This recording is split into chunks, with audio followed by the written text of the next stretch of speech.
শুভেচ্ছা সহ আমন্ত্রণ প্রত্যেককে এটিএন সংলাপে আপনাদের সাথে আছি আমি আমিনুল মজলিস।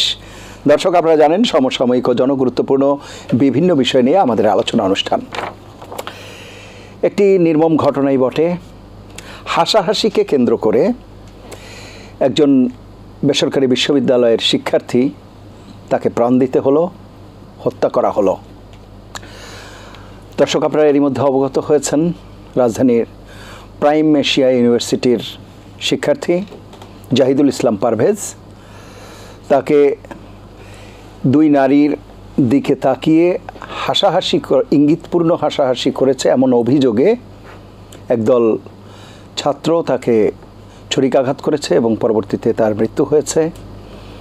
এই ঘটনায় পুলিশ যথারীতি ব্যবস্থা নিয়েছে, 3 জনকে গ্রেফতার করে রিমান্ডে দেওয়া হয়েছে।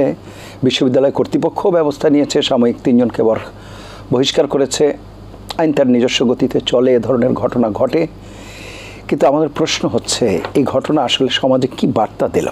সঙ্গত কারণেই আমাদের আজকের আলোচ্য বিষয় পারভেজ হত্যা কি বার্তা দিল, এ বিষয়ে আলাপ করবার জন্য স্টুডিওতে রয়েছেন 2 জন সম্মানিত অতিথি। আমাদের সাথে রয়েছেন বাংলাদেশ ছাত্র ইউনিয়নের সাবেক সভাপতি জনাব শরীফুজ্জামান শরীফ, রয়েছেন বাংলাদেশ জাতীয়তাবাদী ছাত্র দলের কেন্দ্রীয় নির্বাহী সংসদের সহসভাপতি জনাব সোহেল রানা। এছাড়া অনলাইনে আমাদের সাথে যুক্ত আছেন বিনিয়ামিন মোল্লা, সভাপতি বাংলাদেশ ছাত্র অধিকার পরিষদ।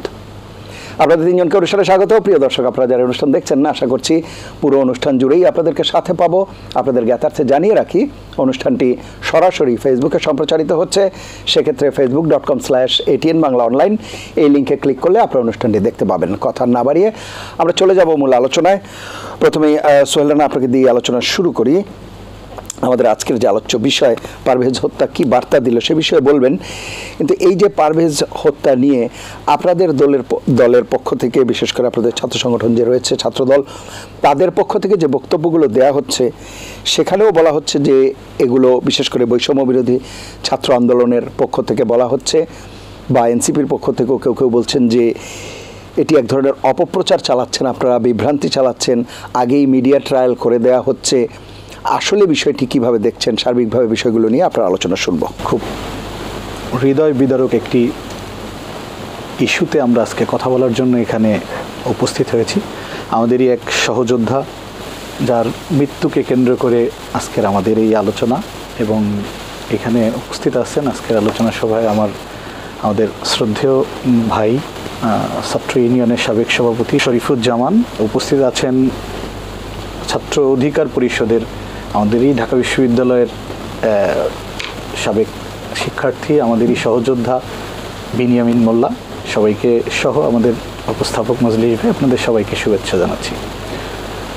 আসলে একটি হত্যা বা হত্যাকারীর কোনো রাজনৈতিক পরিচয় থাকতে পারে না। আর সকল হত্যা বা সকল অন্যায় সকল হত্যাই এটার কোনো রাজনৈতিক মোড়কে কখনোই মোড়ানো ঠিক না। বাংলাদেশ জাতীয়তাবাদী ছাত্র দলের যেই অতীত ইতিহাস ঐতিহ্য, সেই ইতিহাস ঐতিহ্যের পথ অনেকটা সংগ্রামের পথ পেরিয়ে হয়তো বিএনপি রাষ্ট্র ক্ষমতায় বা জাতীয়তাবাদী দল তার কাঙ্ক্ষিত লক্ষ্য অর্জন করে নাই, তবে বাংলাদেশ জাতীয়তাবাদী দলের বা ছাত্র দলের নেতাকর্মীরা কিছুটা স্টেবল লাইফ যখন ফিল করছে, ঠিক পেয়েছে বলে মনে হয়, ঠিক এই সময়ে জাহিদুল ইসলাম পারভেজ হত্যাটা আসলেই আমাদের সহযোদ্ধা হিসেবে আমাদের হৃদয়কে আরও বেশি কাতর করে, হৃদয়কে আরও বেশি ব্যথিত করে। একটি হত্যার পরে কিছু নাম উঠে আসবে, সে হত্যা যদি কোনো একজন আরেকজনকে দোষারোপ করবে, এটা সমাজের একটা অংশ, এটা হয়ে যায়। বাট এমন একটা বিষয় যেটার সিসিটিভি ফুটেজ রয়েছে, ঘটনার আগে পরের সমস্ত ঘটনা একটি নির্দিষ্ট জায়গাতে বন্দি, সবার চোখের সামনে, সেই ঘটনার বর্ণনা আসলে কখনো কোনো চাপিয়ে দেওয়া দায় হতে পারে না। এটা কারো উপরে চাপিয়ে দেওয়া দায় যারা বলছে, আমার মনে হয় যে তাদের একটু সুস্থ মাথায়, একটু ঠান্ডা মাথায় ভেবে দেখা উচিত যে সিসিটিভি ফুটেজ আছে, যেটার মধ্যস্থতার জন্য প্রক্টর বসলো, ওই বিশ্ববিদ্যালয়ের শিক্ষার্থীরা যেখানে উপস্থিত ছিল, ঠিক সেই পরিবেশের ঘটে যাওয়া একটি হত্যাকাণ্ড, এবং যারা এই হত্যাকাণ্ডের সাথে জড়িত প্রত্যেককেই চেনে। বহিরাগত কিছু ছিল, হ্যাঁ সেটা তো পরে প্রত্যেকেই চেনে, কেউ হয়তো মানে একই ক্লাসের পরে বা একই সহপাঠী।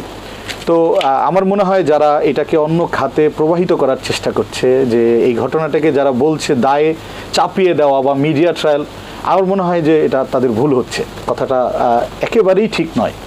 আমি খুব ব্যথিত হৃদয়ে বলছি যে অপরাধ যে কোনো কেউ করতে পারে। আমি আবারও বলছি, অপরাধী কোনো দলের হয় না, অপরাধী কোনো দেশের হয় না, অপরাধী সবসময় অপরাধী। এবং আমরাও এটাই চাই যে সকল রাজনৈতিক দল এই দৃষ্টিতেই দেখবে। এবং জাহিদুল ইসলাম পারভেজ একটি আমারই মতো কারো মায়ের সন্তান, আমারই মতো কারো ভাই, সেই পরিবারের দৃষ্টির দিকে তাকিয়ে একটি সন্তানকে ইউনিভার্সিটি পর্যন্ত আনতে পিতামাতার কী ধরনের কষ্ট পোহাতে হয় এটা আমরা প্রত্যেকেই জানি। বিশেষ করে আমরা যারা মধ্যবিত্ত পরিবার থেকে রাজনীতিতে উঠে আসা, মধ্যবিত্ত পরিবার থেকে যারা দেশের জন্য কাজ করি, বাংলাদেশের সর্বোচ্চ বিদ্যাপীঠ থেকে পড়াশোনা করে যারা দেশের জন্য নিজের জীবনকে, নিজের জীবনের সবটুকু দেশের জন্য বিলিয়ে দেওয়ার চেষ্টা করি, তাদের আরও বেশি সতর্ক হওয়া উচিত যে কোনো বিষয়ে মন্তব্য করায় বলেই আমি মনে করি। জি, আমি আসবো আবার আপনার কাছে। আমি একটু শুনে আসি, বেনিয়ামিন মোল্লা আছেন আমাদের সঙ্গে। বেনিয়ামিন মোল্লা, আপনি আসলে বিষয়টি কিভাবে দেখছেন? এই প্রশ্ন করছি এজন্যই যে এই যে বৈষম্য বিরোধী ছাত্র আন্দোলনের নেতৃবৃন্দ বলি, কিংবা যারা বৈষম্য বিরোধী ছাত্র আন্দোলনের সাথে রয়েছেন, এই প্ল্যাটফর্মের সাথে আছেন, কিংবা তাদের সাথে সহযোগিতা করছেন, এই সবার ক্ষেত্রেই এক ধরনের অভিযোগ তো রয়েছেই যে 5 আগস্ট পরবর্তী সময়ে কেমন যেমন এক ধরনের বেপরোয়া, উচ্ছৃঙ্খল একটা আচরণ, বেপরোয়া আচরণ, কোনো ক্ষেত্রে সেটি অনিয়ন্ত্রিত, সেই অনিয়ন্ত্রিত আচরণেরই কি একটা বহিঃপ্রকাশ বা একটা বলি এই জাহিদুল ইসলাম পারভেজ কিনা? আপনার কাছে কি মনে হয়? দেখেন, প্রথমেই আমি দুঃখ প্রকাশ করছি, মানে বেদনাতুর হয়ে বলতে হচ্ছে যে এভাবে করে আমাদের একজন ভাইকে জীবন হারাতে হবে, এটা আমরা চিন্তাও করতে পারি না। তার মৃত্যুর আগে সে যে কথাটা প্রক্টর স্যারের কাছে বলেছিলেন যে আমি হাসাহাসি করেছি, হ্যাঁ, তো মৃত্যুর আগে তো মানুষ মিথ্যা কথা বলে না। আমার ব্যক্তিগত মতামত এটি, যে মৃত্যুর আগ মুহূর্তে ঠিক মানুষ মিথ্যা কথা বলে না বা বলার কথা। তাহলে আবার মীমাংসাও কিন্তু হয়ে গেছে। মীমাংসা হয়ে যাওয়ার পরে কেন রাস্তায় গিয়ে একটা ছেলেকে গ্রুপ করে মারতে হবে? এবং এটা তো কোনো মার না, তাকে একদম ঠিক বুকের ভিতরে ছুরিকাঘাত করে তাকে হত্যা করা হয়েছে। এটা কিন্তু একটা ট্রেন্ড, মানে যে আঘাতটা করেছে এটা কিন্তু একটা ট্রেন্ড একটা আঘাত, যেটা কিন্তু আপনি ট্রেন না হলে আপনি কিন্তু পারবেন না। হ্যাঁ, যে কেউ প্রশিক্ষিত না হলে সে কিন্তু পারবে না। এই জন্য আমরা এটার একটা তদন্ত দাবি জানিয়েছি যে এটা আসলে কোনো টার্গেট কিলিং এর একটা কোনো অংশ কিনা। কারণ এই সময়ে এই ধরনের পরিস্থিতি তৈরি করে দেশে একটা অস্থিরতা তৈরি করার একটা পায়তারা হতে পারে। আরেকটা জায়গা সেটা হচ্ছে বৈষম্য বিরোধী ছাত্র আন্দোলন। দেখেন, এটা এমন একটা প্ল্যাটফর্ম ছিল যে প্ল্যাটফর্মটা আমরা বানিয়েছিলাম। দেখেন, নাহিদ ইসলাম উনি তখন ছাত্র শক্তির কেন্দ্রীয় সদস্য সচিব ছিলেন, আসিফ মাহমুদ ঢাবি শাখার আহ্বায়ক ছিলেন, তার আগে উনি ছাত্র অধিকার পরিষদ ঢাবি শাখার সভাপতি ছিলেন, আমি যে ছাত্র অধিকার পরিষদের এখন কেন্দ্রীয় সভাপতি। তো আমাদের ছাত্র অধিকার পরিষদের পদধারী অনেক নেতাদেরকে ইনক্লুড করা হয়েছিল, ছাত্র দলের ইনক্লুড করা হয়েছে, ছাত্র শিবির, বাম ডান আরো যে সংগঠনগুলো আছে পদধারী নেতাদেরকে কিন্তু ইনক্লুড করা হয়েছিল। ইভেন ছাত্রলীগের নেতাদেরকেও ইনক্লুড করা হয়েছিল কৌশলগত কারণে। তাহলে এই প্ল্যাটফর্মটা তখন আমরা তৈরি করেছিলাম। তাহলে সেই প্ল্যাটফর্ম কোটা সংস্কার থেকে গণ অভ্যুত্থানের রূপ লাভ করলো। 5 আগস্টের পরে সেখান থেকে কি করা হলো, যেটা যে বিভিন্ন ছাত্র সংগঠনের পদধারী যারা আছেন তাদেরকে সেখান থেকে বের করে দেওয়া হলো, এবং যারা থাকতে চাইলেও তাদেরকে বলা হলো তোমরা পদত্যাগ করলে থাকতে পারবা, কারণ বৈষম্যবিরোধী প্ল্যাটফর্মটা একটা নিরপেক্ষ প্ল্যাটফর্ম। তাহলে 5 আগস্টের আগ পর্যন্ত এই যে প্ল্যাটফর্মটা, তখন তো আপনারা কেউ বললেন না যে তুমি ছাত্র অধিকার করো, ছাত্র দল করো, ছাত্র ইউনিয়ন করো, হ্যাঁ তুমি ও ছাত্র শিবির করো, তুমি বের হয়ে যাও। 5 আগস্টের আগে তো বললেন না, পরে কেন এই কথা বলতেছেন? মূলত বৈষম্যবিরোধী আন্দোলনের নেতাদের মিটিং এ যে সিদ্ধান্ত হয়েছিল, আন্দোলন সফল হওয়ার পরে সেন্ট্রাল লাইব্রেরির সামনে এসে তারা ঢাকা বিশ্ববিদ্যালয়ে তারা এই ব্যানারটাকে বিলুপ্ত ঘোষণা করবে, সেটা তারা করলেন না। না করে ওনাদের রাজনৈতিক উদ্দেশ্যকে কুক্ষিগত করার জন্য ওনারা ব্যানারটাকে কন্টিনিউ করলেন এবং ওনারা বললেন এটা অরাজনৈতিক থাকবে। পরবর্তীতে এখান থেকে ওনারা একটা রাজনৈতিক দল গঠন করলেন এবং এইখান থেকে ওনারা রাজনৈতিক ছাত্র সংগঠন করলেন। এইখান থেকে ওনারা ছাত্র প্রতিনিধি হিসাবে বিভিন্ন কমিশনে, সংস্কার কমিশনে অনেককে পাঠিয়েছিলেন। নিরপেক্ষ রাখতে হবে, কোনো ছাত্র সংগঠন থেকে এখানে লোক দেওয়া যাবে না। পরে দেখা গেল যে একই ব্যক্তি এখন এনসিপির সংস্কার কমিটিতে আছেন, আমি নাম ধরে বলতে পারি, তারা আগে ছাত্র অধিকার পরিষদে ছিলেন, তাই তাদেরকে আমি খুব ভালোভাবে চিনি, কারণ তারা আমাদের প্রোডাকশন বলতে গেলে এক সময়ের। এই সালাউদ্দিন সিফাত সহ আরো একজন ঢাকা বিশ্ববিদ্যালয় আইন বিভাগের শিক্ষার্থী, একই সাথে তারা আবার আপনার নির্বাচন সংস্কার কমিশনের মানে সরকারের যেটা কমিটি সেখানেও সদস্য, একই সাথে দুই জায়গায় আছে। তাহলে চিন্তা করে দেখেন। আমি প্রসঙ্গটা এই জন্যই টানলাম যে এখন বৈষম্য বিরোধী আন্দোলনের যে কমিটি, পরবর্তীতে তারা আহ্বায়ক কমিটি করলেন, এরকম একটা দুর্ঘটনা, জঘন্য ঘৃণ্য একটা ঘটনা, হত্যাকাণ্ডের মতো ঘটনা, সেই ঘটনায় বাকি যারা জড়িত ছিল ঠিক আছে, কিন্তু বৈষম্য বিরোধী পদধারী কেউ যদি জড়িত থাকে তাহলে এটা কি প্ল্যাটফর্মটাকে এখন কলঙ্কিত করা না? প্ল্যাটফর্মটাকে তো এখন কলঙ্কিত করা হচ্ছে। তাহলে এই কলঙ্কের দায় কে নিবে? যে প্ল্যাটফর্মটা ছাত্র দলের প্ল্যাটফর্ম, সেই প্ল্যাটফর্মের বিরুদ্ধে আজকে ছাত্র দল বক্তব্য দিচ্ছে। যেই প্ল্যাটফর্মটা ছাত্র অধিকার পরিষদের প্ল্যাটফর্ম, সেই প্ল্যাটফর্ম নিয়ে ছাত্র অধিকার পরিষদ সমালোচনা করছে। যেই প্ল্যাটফর্মটা ছাত্র শিবিরের, সেই প্ল্যাটফর্ম নিয়ে তারাও কথা বলছে। এইটা কেন? তার মানে কি বৈষম্য বিরোধী প্ল্যাটফর্ম কিন্তু এখন তাহলে আর সার্বজনীন প্ল্যাটফর্ম নয়। আমি মনে করি যে এই প্ল্যাটফর্মটি অনতি বিলম্বে এটা এখন বিলুপ্ত করে দেওয়ার সময় হয়েছে। এটাকে আর কারো ব্যক্তিগত স্বার্থ কুক্ষিগত করার জন্য এটাকে কন্টিনিউ করতে দেওয়ার কোনো ধরনের কোনো সুযোগ নাই। এইটাকে কন্টিনিউ করার একটা প্রস্তাব আমরা দিয়েছিলাম সেই 13ই আগস্ট, 5ই আগস্টের পরে অভ্যুত্থানের পর যখন আমরা টিএসসিতে বসেছিলাম, সব ছাত্র সংগঠনের বাম ডান মধ্যমপন্থী, সেখানে আতিফ ছিলেন, নাহিদ ইসলাম ছিলেন, আক্তার ছিলেন, ছাত্রদল, ছাত্র শিবির, ছাত্র অধিকার, ছাত্র ইউনিয়ন, সবাই ছিলেন। আমি তখন প্রস্তাব দিয়েছিলাম পৃথিবীর প্রত্যেকটা দেশে একটা গণ অভ্যুত্থানের পরে অভ্যুত্থানে অংশগ্রহণকারী প্রত্যেকটা শক্তি তারা সম্মিলিতভাবে একটা জাতীয় সরকার বা বিপ্লবী সরকার গঠন করে। আমাদের দেশের কালচারটা একটু অন্যরকম। আমরা ছাত্র সংগঠনগুলো একত্রিত হয়ে যদি ছাত্র কাউন্সিল এই ধরনের কোন প্ল্যাটফর্ম অথবা বৈষম্য বিরোধীর নামেই আমরা যদি সবাই একসাথে আগামী নির্বাচনের আগ পর্যন্ত কাজ করতে পারি, এইটা রাষ্ট্র পুনর্গঠন, বিশ্ববিদ্যালয় ক্যাম্পাস পুনর্গঠনের জন্য একসাথে কাজ করতে পারি, সেটা হবে ভালো। এবং আমাদের দেখা দেখি জাতীয় পর্যায়ে একটা জাতীয় ঐক্য প্রতিষ্ঠা হবে। তারা সেটাই তখন করলেন না করে তারা ধীরে ধীরে সবাইকে সাইড করে দিয়ে এই প্ল্যাটফর্মটাকে ওনাদের মতো করে ব্যবহার করলেন। তো সেই জায়গাটাই বলছি যে যদি সেটা তখন সুযোগ ছিল, এখন আর বৈষম্য বিরোধী আন্দোলনের প্ল্যাটফর্মটাকে কন্টিনিউ করার কোনো ধরনের কোনো সুযোগ নাই। জি, অসংখ্য ধন্যবাদ। আমি আবার আসবো আপনার কাছে। আমি একটু শুনে আসি জনাব শরীফুজ্জামান শরীফ, আপনি শুনছিলেন দুজনের বক্তব্য, সার্বিকভাবে আপনার আলোচনা শুনব।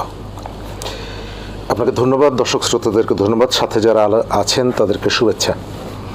আলোচনা হচ্ছে পারভেজের হত্যাকাণ্ড নিয়ে, এবং গত কয়েকদিন আমাদের সোশ্যাল মিডিয়া বা মেইন স্ট্রিমের মিডিয়ায় বেশ আলোচিত এই ঘটনাটা, কারণ এটা খুবই হৃদয় বিদারক একটা ঘটনা। আমাদের বাংলাদেশের শিক্ষা প্রতিষ্ঠানে ছাত্র হত্যার ঘটনাটা নতুন না, নানা সময়ে নানা প্রেক্ষাপটে নানা ঘটনার ভেতর থেকে হত্যাকাণ্ড হয়েছে, কিন্তু খুব পরিকল্পিতভাবে। আপনি গত দুদিন যদি মিডিয়াগুলো দেখেন, প্রথমত হচ্ছে তার পোস্টমর্টেম রিপোর্টটা যেটা মিডিয়ায় এসেছে, আমি দেখলাম একেবারে হার্ট বরাবর চাকু ঢুকিয়ে দেওয়া হয়েছে, এবং যিনি এই কাজটি করেছেন, যারা করেছেন, বিনিয়ামিন যেটা বললো যে পরিকল্পিত এবং খুবই প্রশিক্ষিত, ট্রেন্ড। সেকেন্ড হচ্ছে, আমি গতকালকে 2-3টা টেলিভিশনের ফুটেজ দেখছিলাম এই হত্যাকাণ্ডের পরের যে ঘটনাগুলো, তারা আসছে, আক্রমণ করছে, এর পরের থানায় গেছে মামলা করার জন্য, সেই মামলাকে প্রভাবিত করার একটা চেষ্টা, মামলার থেকে আসামিদেরকে নাম কাটানোর একটা চেষ্টা, এবং এই কাজগুলো করা হয়েছে 8 মাস আগে, যাদেরকে আমরা নমস্য মনে করতাম, বৈষম্য বিরোধী ছাত্র আন্দোলন, যাদের পেছনে পুরো জাতি ঐক্যবদ্ধ হয়েছিল। কেন? আমাদের এখানে একটা ছাত্রলীগ ছিল, যার নিষ্ঠুর নির্যাতনে বাংলাদেশের ছাত্ররা তাদের ত্রাহি অবস্থা, সেখান থেকে বেরিয়ে আসার জন্য। এর ভেতর থেকে শিক্ষাটা কি? এটা নিয়ে অনেকভাবে বলা যায়। শিক্ষাটা হচ্ছে আমাদের 5ই আগস্টের পরে নতুন বন্দোবস্তর যে স্লোগানটা উঠেছিল সেই বন্দোবস্তটা আমরা দেখতে পাচ্ছি আবার একটা অংশ তারা ছাত্রলীগ হয়ে ওঠার চেষ্টা করছেন। এই আলোচনাটা আমরা কিন্তু এর আগেও করেছিলাম। কবে? ঢাকা বিশ্ববিদ্যালয়ের মধুর ক্যান্টিনে এনসিপির ছাত্র সংগঠন যেদিন গঠিত হয় এবং নিজেরা নারী সহকর্মীকে যেভাবে মারা হয়েছিল, পেটানো হয়েছিল পরস্পর, তখন আমরা বলেছিলাম যে এরা ছাত্রলীগ হয়ে ওঠার চেষ্টা করছে। আমি এখন দেখতে পাচ্ছি ছাত্রলীগ হয়ে ওঠার ইতিমধ্যেই তারা শেষ করেছে। বিনিয়ামিন যথার্থ বলেছে। আমি প্রশ্ন করি আপনার কাছে, গত 8 মাসে এই বৈষম্য বিরোধী শিক্ষার্থীদের আন্দোলন, আপনি নামের ভেতর থেকে অবজেক্টিভটা বোঝা যায় এই ছাত্র সংগঠনটা কি চায়। যেমন সমাজতান্ত্রিক ছাত্র ফ্রন্ট, আপনি বুঝতে পারেন যে এই সংগঠনটা কি চায়। এই যে কথাটা বললাম বৈষম্য বিরোধী ছাত্র আন্দোলন, তার মানে হচ্ছে আমাদের শিক্ষাক্ষেত্রে প্রচুর বৈষম্য আছে, এখনো আছে। আপনার এই অনুষ্ঠানে বলেছি, একটা শিক্ষার্থী ক্লাস 6 থেকে 7-এ ওঠে, একই স্কুল, একই শিক্ষক, শুধুমাত্র একটা খাতা বদল হয়, রুমটা বদল হয়। রিঅ্যাডমিশন ফির নামে 8,000, 10,000, 12,000 টাকা আয় করা হয়। আমরা তখনও বলেছিলাম গত নভেম্বর ডিসেম্বরে গ্রাম এবং শহরের মধ্যে বৈষম্য আছে। দুদিন পর পর আপনি দেখছেন পিএসসি ঘেরাও হচ্ছে অমুক জায়গায়। তার অর্থ হলো শিক্ষাক্ষেত্রে যথেষ্ট বৈষম্য আছে। গত 8 মাসে এই বৈষম্য বিরোধী আন্দোলনকে আপনি শিক্ষার্থীদের দাবিতে কোনো ধরনের কোনো আন্দোলনে বা কতটা সোচ্চার হয়েছে দেখেছেন না। অথচ বাংলাদেশের সবথেকে প্রভাবশালী ছাত্র সংগঠন ছিল এটা, প্ল্যাটফর্ম ছিল এটা। ডক্টর মোহাম্মদ ইউনূস কোনো সংগঠনকে কিন্তু ডাকেননি। 5ই আগস্টের পর তিনি দায়িত্ব নেওয়ার পর কেউকে ডাকেননি। এখানকার স্টেক হোল্ডার যারা, তাদের বাই নেমে ডাকেননি।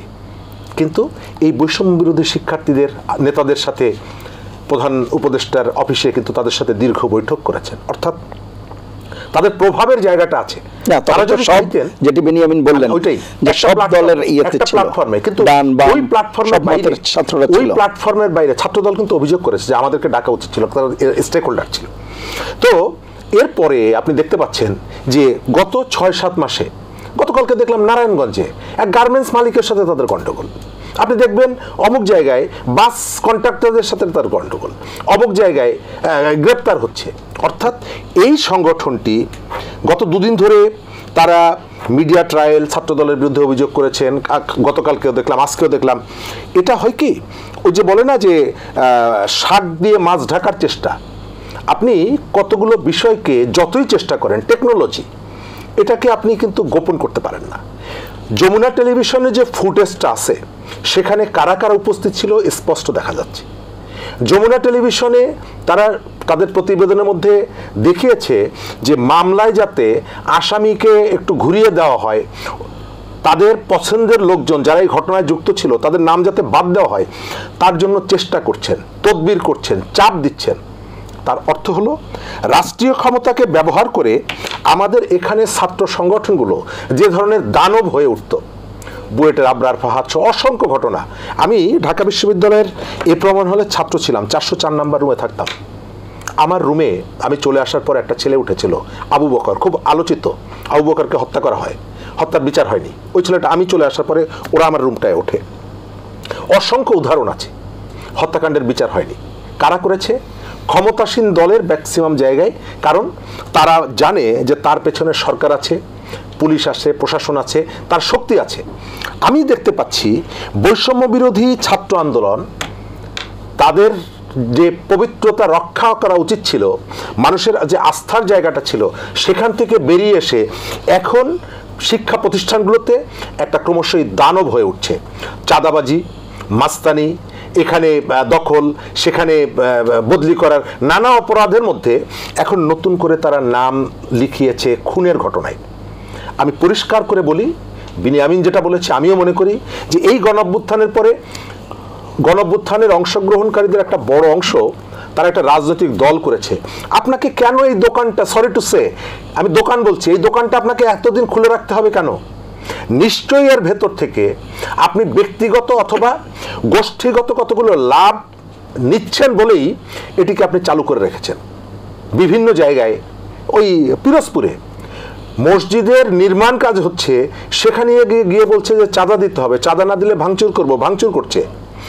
এমন কোনো অপরাধ নাই, এবং তাদের দেখা যাচ্ছে তাদের বিবেক কোনো ধরনের অপরাধে বাধা দিচ্ছে না। যে কোনো একজন মানুষ একটা মসজিদে চাঁদাবাজি করার স্বাভাবিকভাবে আপনাকে কি বিবেকে বাধা দেবে? কিন্তু দেখা যাচ্ছে টাকার নেশা এবং টাকার লোভ যে জায়গাটা এদের মধ্যে চলে গেছে, তাতে এই সংগঠনটাকে, আর আমি মনে করি যে দুটো ছাত্র সংগঠনের নেতারা আছে, তারা তাদের জায়গা থেকে, তারা যেহেতু এই ক্যাম্পাসে একই ক্যাম্পাসে রাজনীতি করে থাকেন, তারা ভয়েসটা রেজ করা দরকার যে যে প্রতিষ্ঠানটি 9 মাস আগে 8 মাস আগে সারা জাতির প্রত্যাশার কেন্দ্রবিন্দু হয়ে উঠেছিল, যে প্রতিষ্ঠানটির ডাকে সারা দেশের মানুষ 1.5 বছরের সন্তানকে মা কাঁধের উপরে রেখে হাতে একটা পানির বোতল নিয়ে শহীদ মিনারে দৌড়ে গিয়েছিল, যে প্রতিষ্ঠানটির ডাকে, সেই প্রতিষ্ঠানটি আজকে একজন মানুষের বুকে ছুরি চালিয়ে দিচ্ছে। এই ধরনের একটা সংগঠন, প্ল্যাটফর্ম, নেটওয়ার্ক আমাদের এখানে থাকার দরকার আছে, প্রয়োজনীয়তা আছে কিনা। আমি বলবো পারভেজ হত্যাকাণ্ডের সাথে যারা জড়িত, আমরা নতুন ইতিহাস রচনা করি যে ছাত্রদেরকে হত্যা করলে বিচার হয় না, এই যে ট্রেন্ডটা আমাদের এখানে আছে সেখান থেকে আমরা বেরিয়ে আসি। সেকেন্ড হচ্ছে শুধুমাত্র হত্যাকাণ্ডের বিচার না, হত্যাকারীদেরকে যারা আড়াল করার জন্য চেষ্টা করছে, সংবাদ সম্মেলন করে, আমি মনে করি যে এরাও সমান অপরাধী। তারা অস্ত্র হাতে সেখানে যায়নি, তাদের হাতে চাকু ছিল না, কিন্তু মিডিয়াতে একটা ওয়েব তৈরি করে, একটা হাইপ তৈরি করে এই হত্যাকাণ্ডকে ডাইভার্ট করার যে প্রবণতা আমরা দেখতে পাচ্ছি, এবং কাদের মুখকে দেখতে পাচ্ছি সেখানে, এই গণ অভ্যুত্থানে আমরা যাদেরকে আদর্শ মনে করতাম, আমি আমার সন্তানটিকে যার কথা শোনার জন্য টেলিভিশন দেখতে বলতাম, সেই মানুষটিকে দেখছি একজন খুনির পক্ষে দাঁড়াচ্ছেন, একজন খুনিকে সেভ করার চেষ্টা করছেন, একজন খুনিকে সেভ করার জন্য থানায় যাচ্ছেন। আমি মনে করি যারা ওই পারভেজের বুকে ছুরি চালিয়েছে সেও যেমন অপরাধী, যারা মিডিয়ায় প্রেস কনফারেন্স করে এই খুনিদেরকে আড়াল করতে চাইছেন তারা সমান অপরাধী। ছাত্র সংগঠনগুলো এই মুহূর্তে তাদের বলা উচিত যে এই ধরনের আমাদের আবেগ ইমোশন যার সঙ্গে যুক্ত ছিল, যে প্ল্যাটফর্মটি গড়ে তোলার পেছনে অসংখ্য মানুষের আত্মদান ছিল, রক্তদান ছিল, সেই প্ল্যাটফর্মটি 8 মাসের মাথায় একটা অপরাধী, একটা সন্ত্রাসী, চাঁদাবাজ সংগঠনে পরিণত হবে। আমরা এটি দেখতে চাই না এবং এটিকে অবিলম্বে ভেঙে দিতে হবে। অসংখ্য ধন্যবাদ। আমি আবারও আসবো আপনার কাছে। জনাব সোহেল রানা, যে বিষয়টি আমরা আলাপ করছিলাম, যে 5 আগস্ট পরবর্তী আমরা দেখেছি বেশ কিছু অনাকাঙ্ক্ষিত ঘটনা এরকম, যেটিকে কেউ কেউ মব জাস্টিস বলতে চেয়েছে, আমরা কখনোই সেটি বলতে চাই না, মব ভায়োলেন্স বলছি আমরা, এবং এই ধরনের ঘটনায় দেখা গেছে অনেকেরই বলি হতে হয়েছে, সেটি যেমন অনাকাঙ্ক্ষিত। পাশাপাশি এই বৈষম্য বিরোধী ছাত্র আন্দোলন বলি কিংবা ছাত্রদের যে আবেগ অনুভূতি, সেগুলোকে কাজে লাগিয়ে অনেক সময় অনেক অনৈতিক দাবিও দেখা গেছে পূরণ করার ব্যাপার থেকেছে। সেই বিষয়গুলোকে প্রতিহত করবার জন্য ছাত্র সংগঠন হিসেবে বা ছাত্রদের ভেতরে সেই বিষয়টি সম্পর্কে সচেতনতা তৈরি করার জন্য ছাত্র সংগঠন হিসেবে আপনাদের ভূমিকা কি থাকবে বা আছে বলে মনে করেন? আসলে একটা কথা আছে, সহজ কথা যায় না বলা সহজ করে।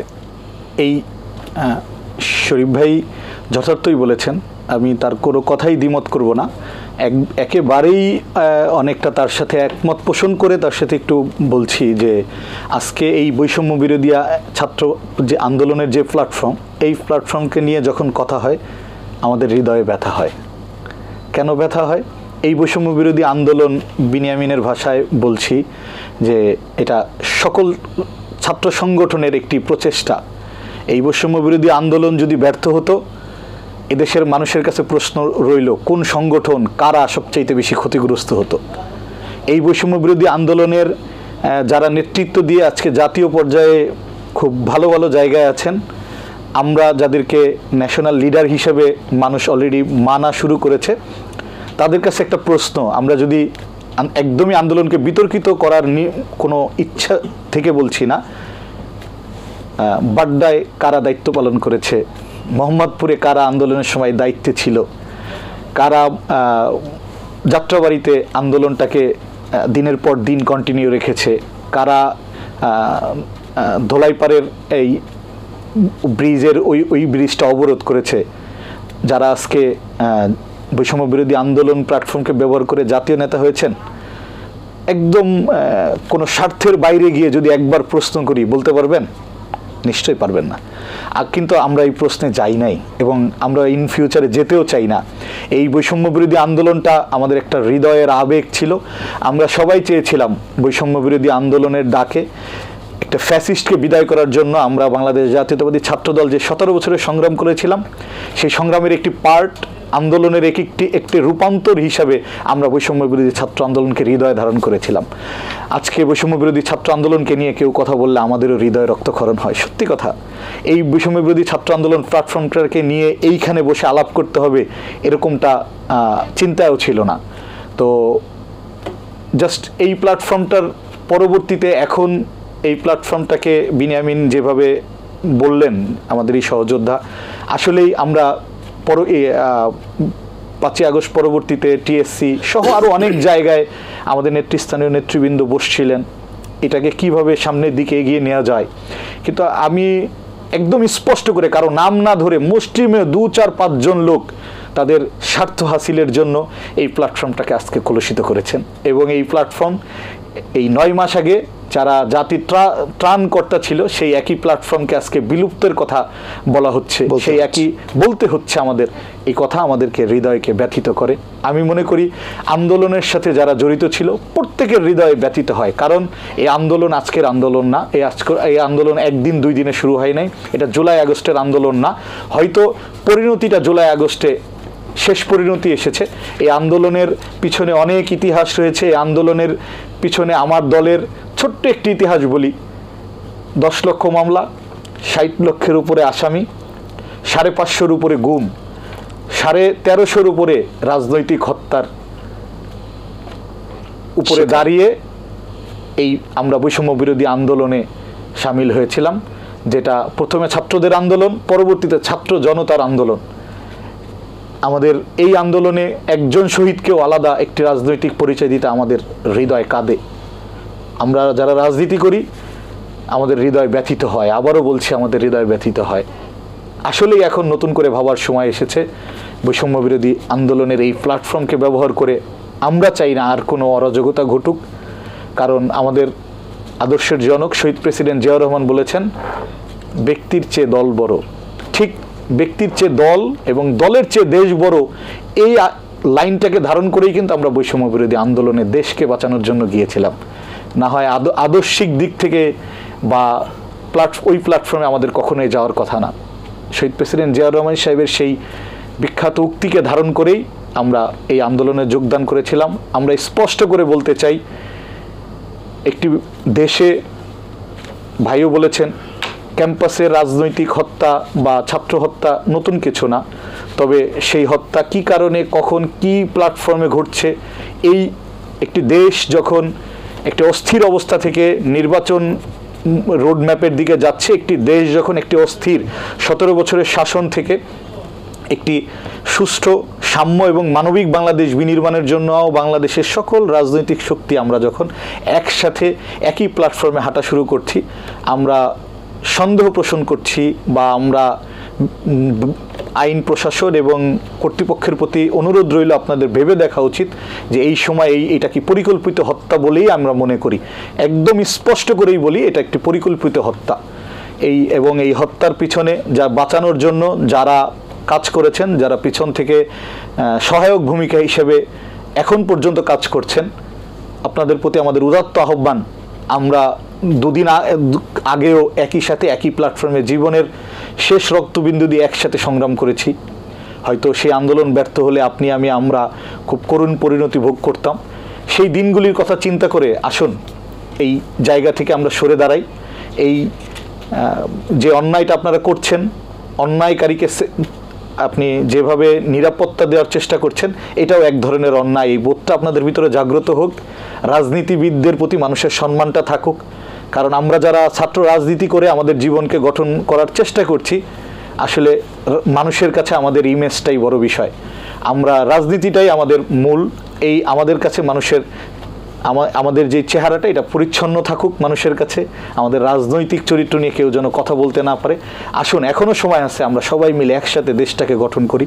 খুব বাজে সিচুয়েশনের ভিতরে আমরা একসাথে দাঁড়িয়েছিলাম। এর থেকে বাজে সময় আমাদের রাজনৈতিক জীবনে হয়তো নাও আসতে পারে। আপনাদের প্রতি উদাত্ত আহ্বান, আসুন সবাই মিলে একসাথে আমার দলের প্রধান অবশ্যম্ভাবী রাষ্ট্রনায়ক তারেক রহমান সাহেব যেই কথাটা বলেছেন এবং বলে যাচ্ছেন, সবাইকে নিয়ে একই সাথে পথ চলার যেই বার্তা উনি দিয়েছেন, আমি বাংলাদেশ জাতীয়তাবাদী ছাত্র দলের একজন ক্ষুদ্র কর্মী হিসাবে আপনাদের প্রতি উদাত্ত আহ্বান জানাবো। আসুন আমরা সবাই মিলে একসাথে, যা ভুল হয়েছে সামনে যেন আর ভুল না হয়, আমরা একসাথে সবাই কিভাবে বাংলাদেশটাকে গঠন করা যায় কাজ করি। চলে জি, আমি আসবো, আবার আপনার কাছে আসবার চেষ্টা করব এবং সেই সময় হয়তো জানতে চাইবো, আমি যে প্রশ্নটি করেছিলাম যে এই ধরনের ঘটনা আপনি যেটি বলছিলেন যে পরিকল্পিত হতে পারে, কোনো উদ্দেশ্য নিয়ে হতে পারে, এটি যাতে করা না হয়, সেই জায়গাতে আপনাদের ছাত্র সমাজকে সচেতন করার ক্ষেত্রে বা তাদের ভিতর সেই বোধ তৈরি করে দেওয়ার ভিতরে বা ছড়িয়ে দেওয়ার ক্ষেত্রে আপনারা কি ভূমিকা পালন করবেন ছাত্র সংগঠন হিসেবে?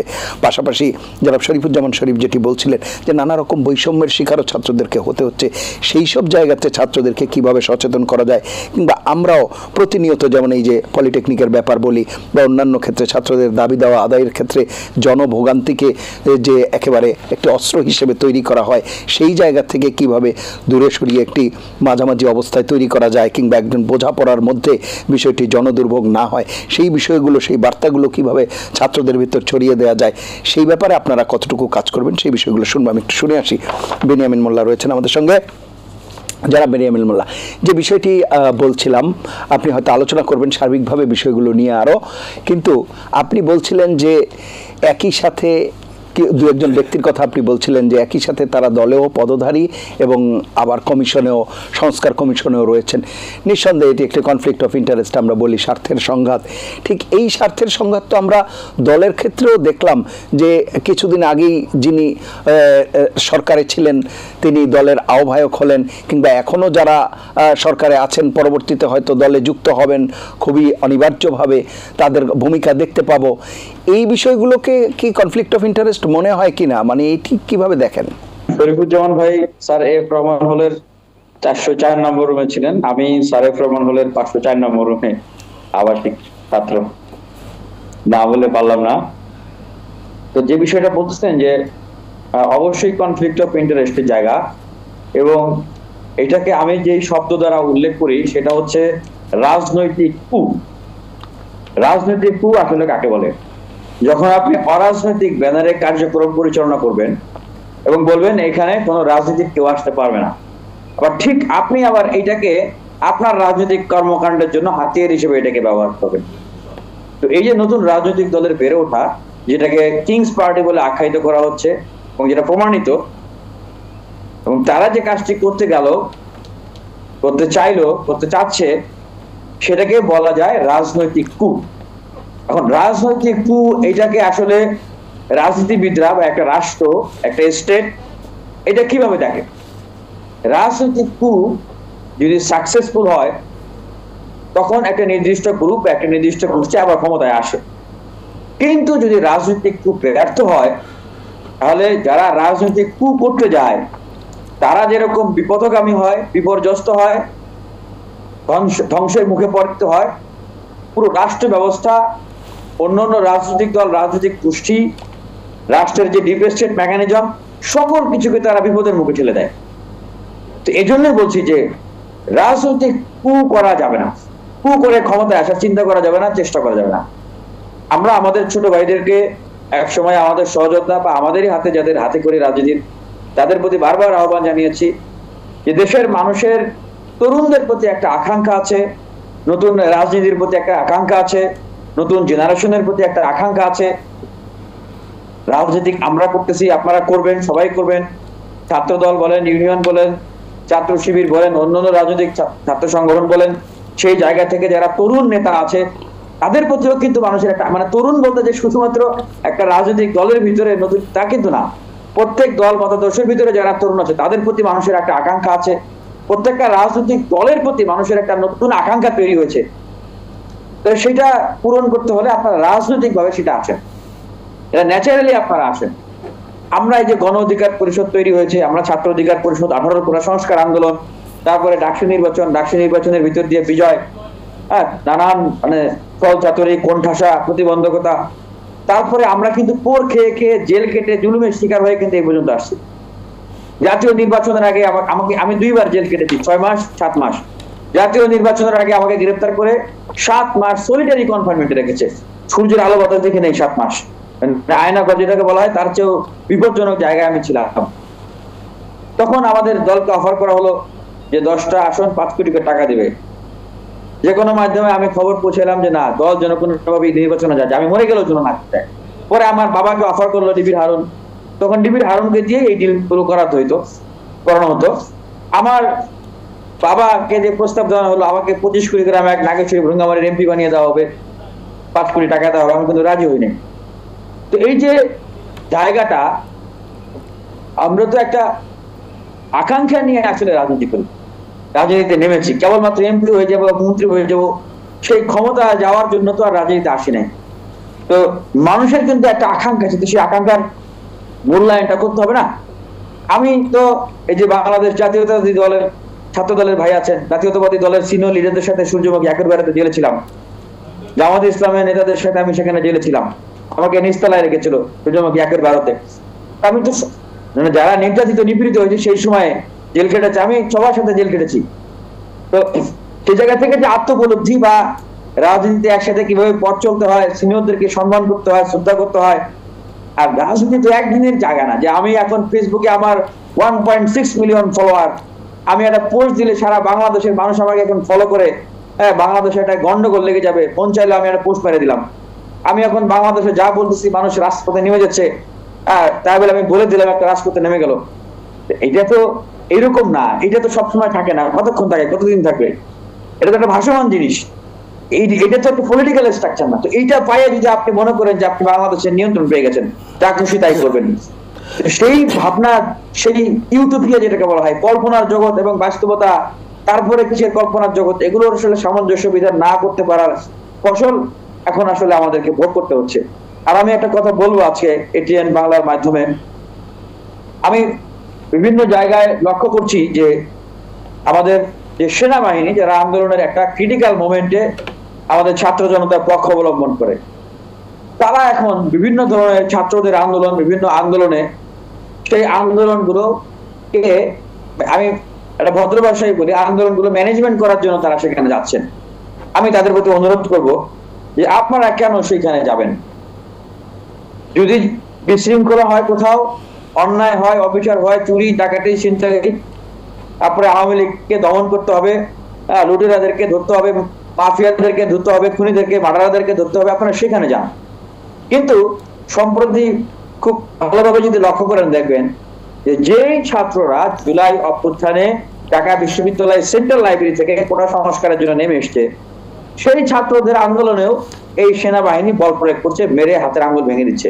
আমি সেই বিসিএস সংস্কারের আন্দোলনের কথা বলছি, যেটা আপনারা হয়তো খেয়াল করছেন যে বিসিএস এর শিক্ষার্থীরা এখন পিএসসি অভিমুখে আন্দোলন করতেছে। যে কোটা আন্দোলনের জন্য গণ অভ্যুত্থান হয়ে গেল, সেই বিসিএসসি সংস্কারে কিন্তু এখন পর্যন্ত হয় নাই, হচ্ছে না। সেটার জন্য সেই আন্দোলনকারীদেরকেই আবার আন্দোলনের মাঠে নামতে হচ্ছে, সেই ঢাকা বিশ্ববিদ্যালয় থেকেই আবার রাজপথে নামতে হচ্ছে। অন্যদিকে রাজনৈতিক দলগুলোর দিকে তাকান, ওনারা বলতেছে যে সংস্কার করবেন কি করবেন না, এত দ্রুত সময়ে সংস্কার করা সম্ভব, দ্রুত ইলেকশন দিয়ে দেন। ওনাদের সংস্কারের ভিতরে কিন্তু পিএসসি সংস্কার নাই।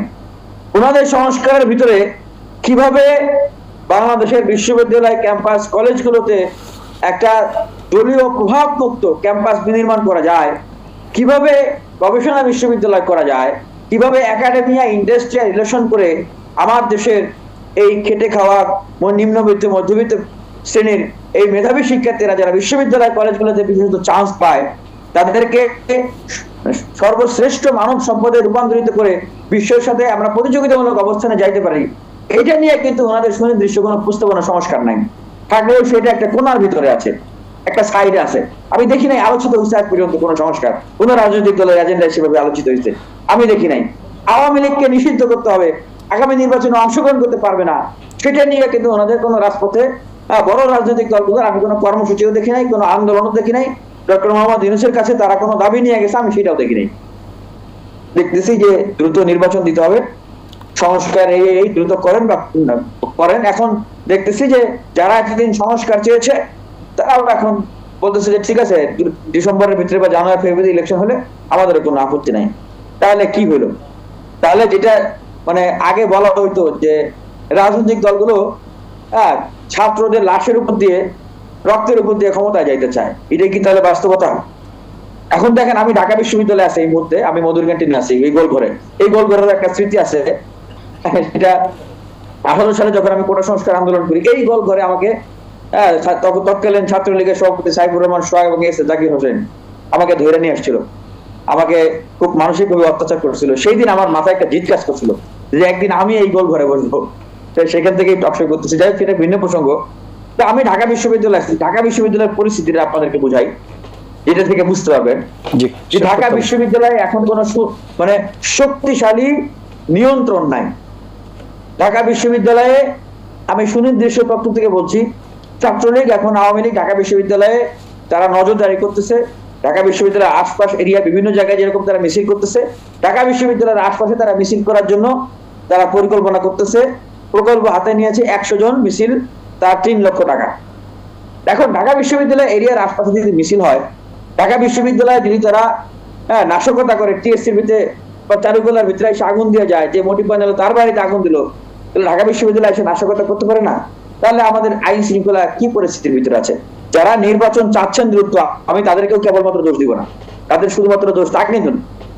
আমাদের কি করণীয় ছিল, যেটা আমি বলছি 13ই আগস্ট আমি কি প্রস্তাব দিয়েছিলাম, আমাদের মাননীয় প্রধান উপদেষ্টা যদি ডাকতেন সব রাজনৈতিক দলকে অন দ্য রেকর্ড পাবলিকলি, যে আসেন আমরা একটা জাতীয় ঐক্যের সরকার গঠন করি, সবাই অভ্যুত্থানে অংশগ্রহণ করি, সবাই মিলে আমরা রাষ্ট্র ব্যবস্থা সংস্কার করি, এরপরে আমরা একটা নির্বাচনের দিকে যাই। এটা তো উনি বললেন না। উনি এটা বলতেছেন না, উনি একটা নির্দিষ্ট গোষ্ঠী গ্রুপকে বলতেছেন তাদেরকে যদি রাজনীতি করার সুযোগ না দেওয়া হয়, দল করার সুযোগ না দেওয়া হয়, তাহলে নাকি অন্যান্য রাজনৈতিক দল যারা এই অভ্যুত্থানে অংশগ্রহণকারী ছিল, যেটা ভাইরা বললেন, তারাও নাকি আওয়ামী লীগের ক্যারেক্টার নিয়ে ফিরে আসবে। তাহলে সবাইকে মাইনাস করে দিয়ে আপনি একটা গোষ্ঠীকে কেবলমাত্র রাজনীতি করার সুযোগ দিবেন, বাকিরা কি বসে বসে কি মানে কি বলবো, মানে সাইড লাইনে বসে বসে কি খেলা দেখবে?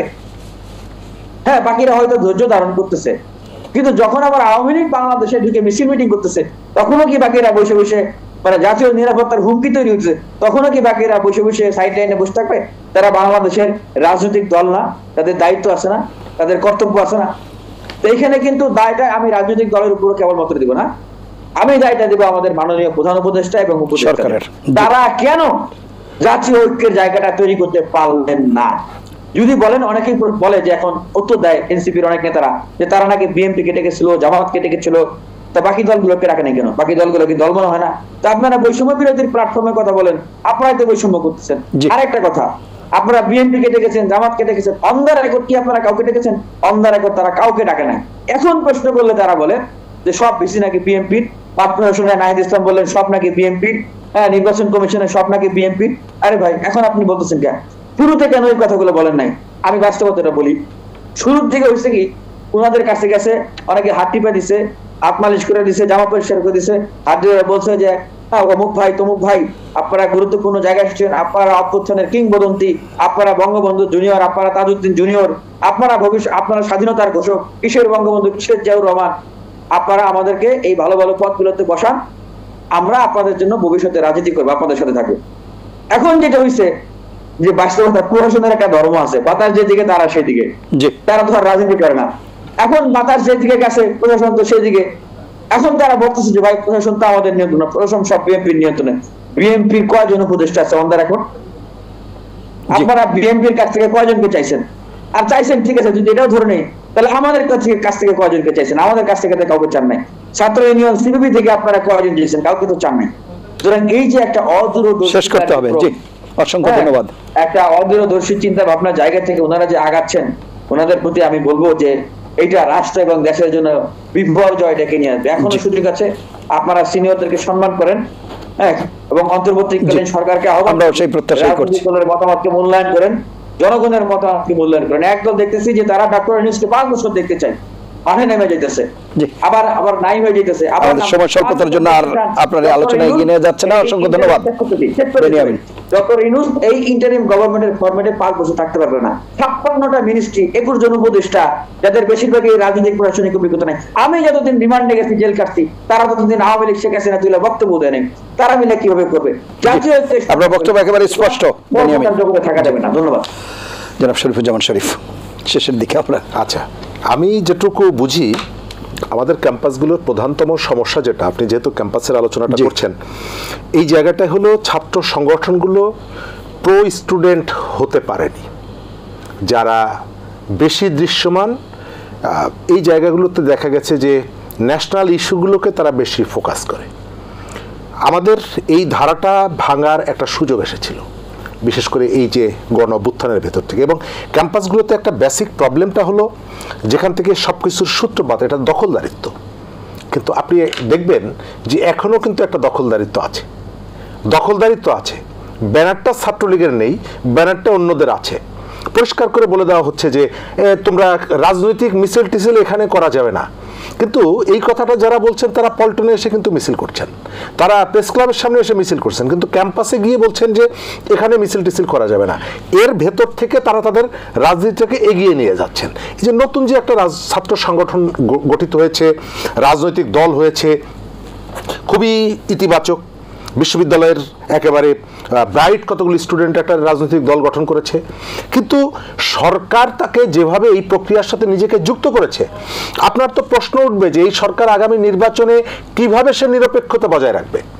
কারণ এই যে এনসিপি, আমি শুরুতেই বলি যে এনসিপির ওই যেটা যে নেতাদের বিরুদ্ধে আমি কেউকে ব্যাংক ডাকাতি, ব্যাংক লুটপাট এগুলোর সাথে জড়িত নেই। খুবই ব্রাইট কতগুলো স্টুডেন্ট, যখন কেউ রাজনীতি করতে চায় না তখন তারা রাজনীতি করতে যাচ্ছেন, তাদের সফলতা কামনা করি। কিন্তু যেটা দেখা যাচ্ছে, আজকেও দেখলাম তাদের কোনো একজন সমন্বয়ক দুর্ঘটনার শিকার হয়েছেন এবং তারপরে দেখা যাচ্ছে খুব দামি একটা গাড়ি। এর আগেও এটি আমরা কোনোভাবেই চাই না যে তারা নিরাপদে চলাফেরা করে, এটা চাই। দুর্ঘটনার শিকার হওয়ার পরে দেখা যাচ্ছে ছবিটা যখন আসছে একটা দামি গাড়ি। এর আগেও আপনার মনে আছে কক্সবাজার যাওয়ার সময় হাসনাত আবদুল্লাহদের ইসে। তো আমার প্রশ্ন হচ্ছে, মানুষ যদি এটা জানতে চায় গত 8 মাসে আপনার লাইফের কি পরিবর্তন হয়েছে, আমার কি হয়েছে। তো এরা তো ছাত্র, আমি তো তবু আয় ইনকাম করি, আপনি আয় ইনকাম করেন, চাকরি বাকরি করেন, ব্যবসা বাণিজ্য কেউ না কেউ করে, এরা তো কেউ চাকরি বাকরি করে না, এরা তো ছাত্র। তাহলে গত 8 মাসে এদের লাইফের এতটা পরিবর্তন কিভাবে হলো যে এরা এখন দামি দামি গাড়িতে চড়েন? নিশ্চয়ই ওই ক্ষমতাকে ব্যবহার করে এই কাজটি করছেন। এবং দেখা যাচ্ছে আগের সরকারের মতন এখনকার সরকারও অপরাধ বলতে নিজের লোক যেগুলো করবে এটাকে তারা অপরাধ মনে করছে না। এই যে এনসিপি গঠিত হয়েছে, সরকার যে কাজটা করছে, আপনি দেখেন বিনিয়োগ সম্মেলন হলো, বাংলাদেশের দুটো দলকে তারা আমন্ত্রণ জানিয়েছে, বিএনপি এবং জামাতকে, আর এনসিপিকে। এনসিপির কিন্তু নিবন্ধন নাই। আপনি যদি বৈধতার জায়গায় যান, আপনি যদি আইনের জায়গায় যান, এনসিপির সাথে কিভাবে নির্বাচন কমিশন তাদেরকে ডাকে, সরকার কিভাবে ডাকে? আপনার এখানে তো আরো অনেকগুলো দল আছে যারা নিবন্ধন পায়নি। গত গণঅভ্যুত্থানের পরে এই পর্যন্ত যারা আছে তারাও বিভিন্ন সময় মত বিনিময় করছেন। কারণ হচ্ছে তারাও জানে যে এটি রাজার দল, এবং রাজা তো নিজেই তাকে ওই যে সন্তান বড় হওয়ার পর হাত ধরে বাবা ফুফু বাড়ি, নানা বাড়ি, দাদা বাড়ি, বাজারের মধ্যে মিষ্টির দোকান, এটা চিনায় না। এই নতুন দলটিকে সরকারি লোকজন, মন্ত্রীরা, উপদেষ্টারা তারা হাত ধরে ধরে বিভিন্ন জায়গায় পরিচয় করিয়ে দিচ্ছে। এবং এই অ্যাটিটিউডের কারণে আপনি দেখবেন ওই যে বলে যে পুলিশের কি হেলিকপ্টার খালি যাচ্ছিল, এই কারণে আমরা উঠে বসেছি। তো ছাত্র দলের কোনো নেতা ওইখানে উঠতে গেলে উঠতে দিত নাকি? অন্য কোনো সংগঠনের নেতা উঠতে দিত নাকি? ছাত্র ইউনিয়ন উঠতে দিত নাকি? না। কেন? ওই গাড়ির মানে হেলিকপ্টারের যিনি পাইলট, তিনি জানেন যে একে যদি আমি অসম্মান করি তাহলে আমার আখেরে ভুগতে হবে, কারণ এরা হচ্ছে সরকারের সাথে এই সংযোগটা আছে। আমরা সরকারের কাছে বলি যে পারভেজ হত্যাকাণ্ড এর পরে যেন ক্যাম্পাসগুলোতে এই ধরনের ঘটনা ঘটে না। এমনকি আমি ছাত্রদলের সহসভাপতি বসে আছে, আপনাকে দেরকে নিয়েও মাঝে মধ্যে যে নিউজগুলো আসে কোথাও কোথাও নিজেদের মধ্যে, আপনার সেগুলো আপনারা নিয়ন্ত্রণ করতে হবে। আপনি শুধু অন্যের হাতে পারভেজ মারা গেছে তাদের জন্য যদি কান্নাকাটি করেন, কিন্তু নিজেদের ঘরের মধ্যে যে দ্বন্দ্বগুলো এগুলো আপনাকে সামাল দিতে হবে। তা না হলে আপনার যে ইমেজের জায়গাটা আপনি আবার প্রশ্নবিদ্ধ হবেন। আমি জনাব সোহেল চাই। জি জনাব সোহেল, শেষ করব, কিছু যুক্ত করবেন। বাংলাদেশের মানুষ বারবার প্রমাণ করেছে তারা রাজনৈতিক সচেতন। আমি কখনোই দাবি করব না আমি একদমই অন্যভাবে ভাবতে পছন্দ করি, বলতে পছন্দ করি। আমার একটি রাজনৈতিক আদর্শ আছে, আমি একটি রাজনৈতিক চিন্তাকে ধারণ করি।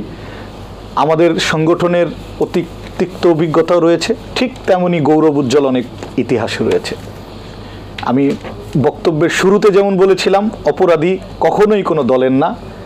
অপরাধ করার পরে একটি দল তাকে ধারণ করলে দল যুক্ত হয়, যেটা একটা অনেকটা অবুঝের মতন আচরণ করেছে আমি বলবো বৈষম্য বিরোধী আন্দোলনের নেতারা। একটি হত্যা ঘটার পরেও তারা তাকে সেভ করার জন্য থানা প্রশাসন, বিশ্ববিদ্যালয় প্রশাসন সব জায়গায় তারা চেষ্টা করেছে। আমার প্রশ্নের জায়গাটা ওই জায়গায়।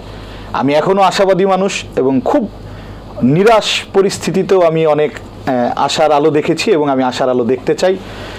আমি খুব স্পষ্টভাবে বলি, পারভেজের যে হত্যাকাণ্ড ঘটেছে এটার বিচার যদি না হয় এটা একটি কলঙ্কিত ইতিহাস হিসেবে থাকবে।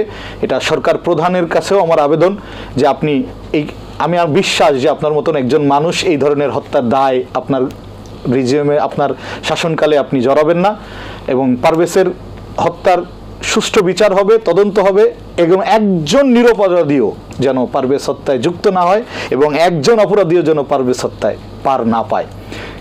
যে অতীতে কেউ যেন ক্যাম্পাস, আমার দলের হোক অন্য যে কোনো আদর্শের হোক, ক্যাম্পাসে তার লাইফ লিড করার সময় এই পারভেজ যেন একটি পারভেজ হত্যাটার শাস্তিটা যেন দৃষ্টান্ত হয়, প্রত্যেকের হৃদয় যেন কেঁপে ওঠে যে ক্যাম্পাসে অন্যায় করলে সেটা শাস্তি হবে।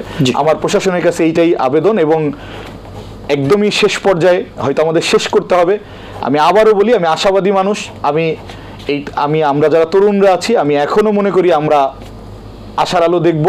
আমাদের সহযোদ্ধা বিনিয়ামিন বলেছেন ঠিক একই সময় সে যখন কেন্দ্রীয় কারাগারে বন্দী, আমি ওই একই সময় কাশিমপুর 2 কারাগারে বন্দী ছিলাম। যারা কাশিমপুর কেন্দ্রীয় কারাগার থেকে কাশিমপুরে যেত তারা বিনিয়ামিনের অনেক গল্পও আমরা কাশিমপুর 2-এ বসে শুনেছি। একই সময়ে আমরা জেল খেটেছি। আমরা যারা তরুণরা আছি, ভাই আমাদের যারা অগ্রজ আছেন, চলুন আমরা সবাই মিলে একসাথে দেশটাকে গঠন করি। অসংখ্য ধন্যবাদ। আমাদের সবার কাজ করতে হবে। আমি এখনো আশাবাদী মানুষ, আগামীর বাংলাদেশ আমরা সবাই মিলে গঠন করব ইনশাআল্লাহ। সবাই ভালো থাকবেন, সুস্থ থাকবেন, আশা করি এটিএন বাংলার সঙ্গেই থাকবেন। আল্লাহ হাফেজ।